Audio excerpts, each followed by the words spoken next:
Hi everyone, today I'm going to share my thoughts and reflection on episode 14 of the Crash Course Psychology, same as before.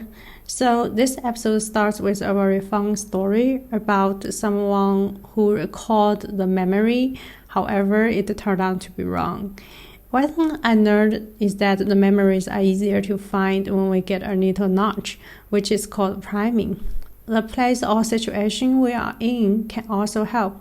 That is a context-dependent memory. For example, you might forget why you walked into another room, but when you get back to where you started, you suddenly remember. Our mood matters too. I feel this also attracts me a lot because that means your emotional status or the psychological state will affect your memory. If you are happy, you tend to remember some happy things. However, if you are sad memories come up more easily. That's called the mood-congruent memory. In this episode, it also mentioned about the serial possession effect. We may be easy to remember the first and the last things in a list better than the middle. That's why you might remember the first and the last people you met, but forget the ones in between. How sad. And sometimes forgetting happens because we never really learned it in the first place. That's the encoding failure. It's like the information we encounter and we don't encode them into our short-term and the working memory type. And then we definitely cannot remember that, right? And other times the memory just fades very naturally. That is, we call that a storage decay. And sometimes we know it's there, but we can't pull it out.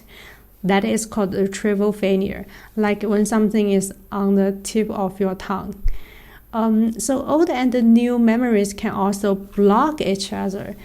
That's interesting too. So like proactive interference is when the old memories get in the way of new ones, like using your old password instead of the new one. Another is called retroactive interference. It's when new learning make you forget old things, like learning French and then forgetting some Spanish. Finally, I learned that memories can change. Yeah, definitely.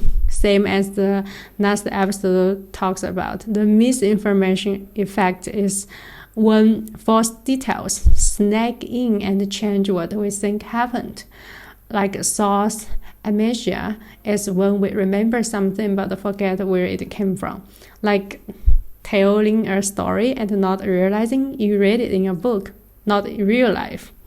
But you seem to be very confident need to tell people, then you have that in your real life.